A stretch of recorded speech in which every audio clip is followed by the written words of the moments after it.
Hello, good morning mga kasangka. Ngayon wala nang ulan.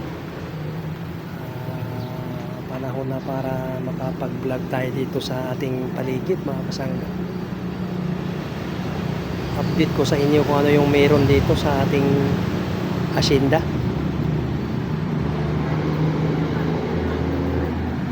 Asyenda ni Kasangga. Tulog pa ating alaga. Tayo sa ating sagingan.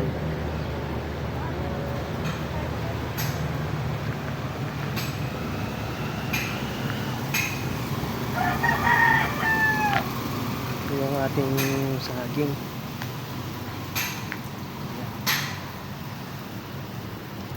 Malaki to, mahaba to. Hindi pa siya tapos. May lalabas pa yan sa puso niya.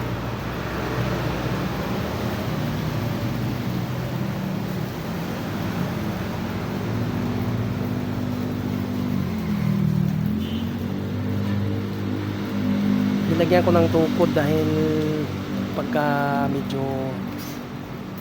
gumugulang na yung ano niya, yung kanyang bunga, matutumba ito sa bigat. Maliit lang kasi yung puno niya.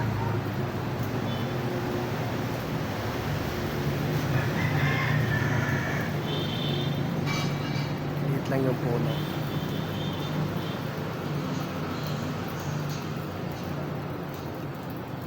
Ito naman may buto. May buto yung mga saging na yan. Hindi masyadong napakinabangan. Ito saba. Kapuputol ko lang dito dalawa.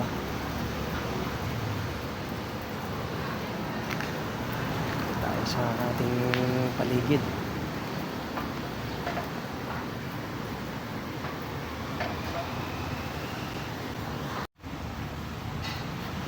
Itong ating alagang manok. Ayan.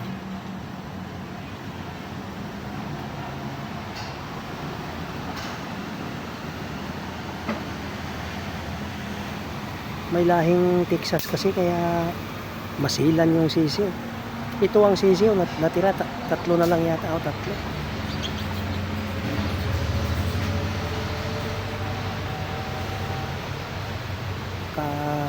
Masilan.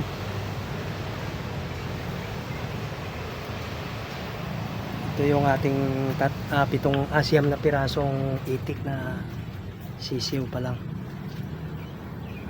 Tadadang! Ayan.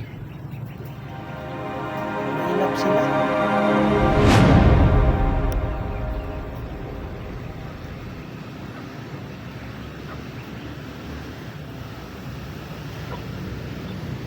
Shout out pala sa Team Pangarap.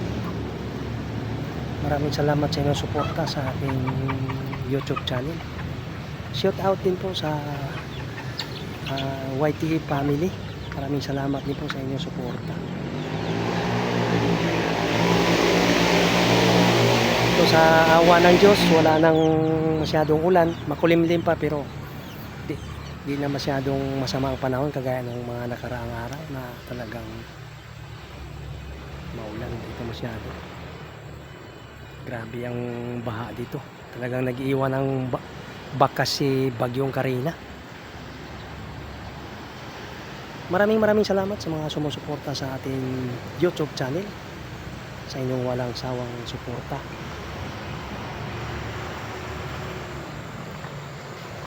Dito at ngayon lang tayo nakaranas mula nung mga nakaraang araw, ngayon lang tayo nakaranas ng medyo maganda-gandang panahon. Kaya may time tayo mag-video dito sa ating paligid.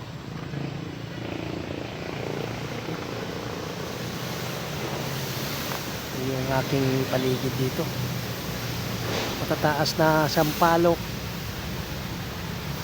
matataas na mangga, kainito, at ito mga kasangga. Kilala niyo itong puno na to. Ginugulay nila yung sa mga Ilocano, ginugulay nila yung mga bunga nito. Yan yung puno na to. Ewan ko anong puno to. Masarap daw to gulay. Kinukuhanan nila ng ano, gulay.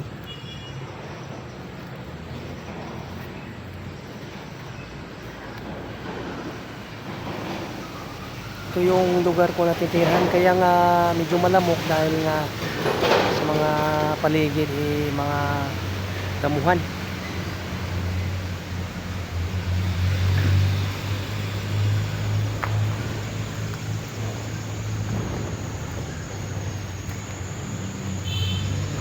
Ating papaya.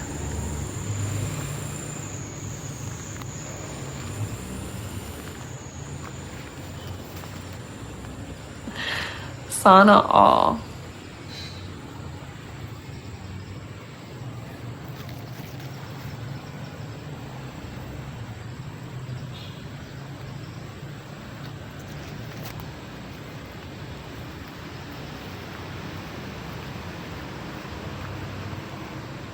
Ito yung aking igiban, puso. Sinaunang igiban. Dahil tayo mahirap lang, ito pa rin yung igiban natin. Pangligo, panglagaba, panghugas ng plato.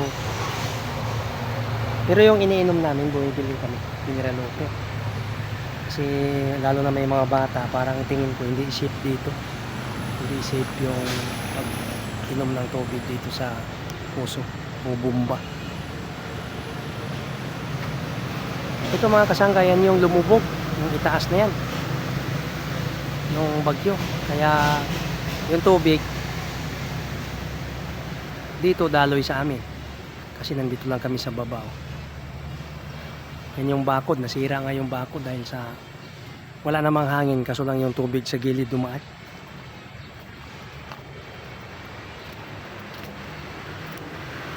Ito tayo mga kasangga, pakita ko sa inyo yung bakas ng bagyong Karina. Bagyong Karina, kaya kawawa ang Marikina. Yan yung bakas ng bagyong Karina. Sira yung aking mga gabi. Sa awa ng Diyos may natira pa naman. Diyan nanggaling, yan yung baha na parang akala mo falls. Ito. At may balak pa siyang sirain yung aking saging, may bunga pa naman. Yan.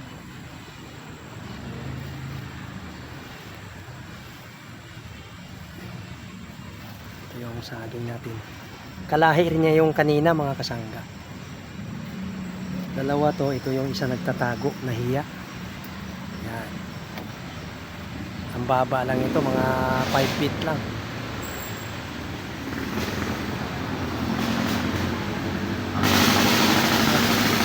Ito, mamumunga na rin ito.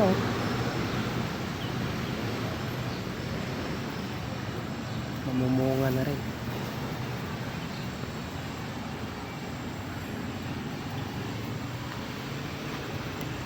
So, may balita na may paparating pa rin sunod na bagyo, kaya mag-iingat tayo mga kasangga. Lalong-lalo na yung mga nakatira sa tabing ilog, ingat po tayo. Huwag na po nating huwag na po tayong magtigas-tigasan ng ulo. Ang gamit makikita, pero ang buhay, isa lang buhay natin. Kaya pag nakaramdam tayong medyo may baha, may malaking baha, wala na tayong ibang gagawin kundi punta na tayo sa mga evacuation center. So hanggang dito na lang tayo mga kasangga. Maraming salamat sa inyong pagsubaybay sa ating video, sa ating simpleng video. Maraming salamat po.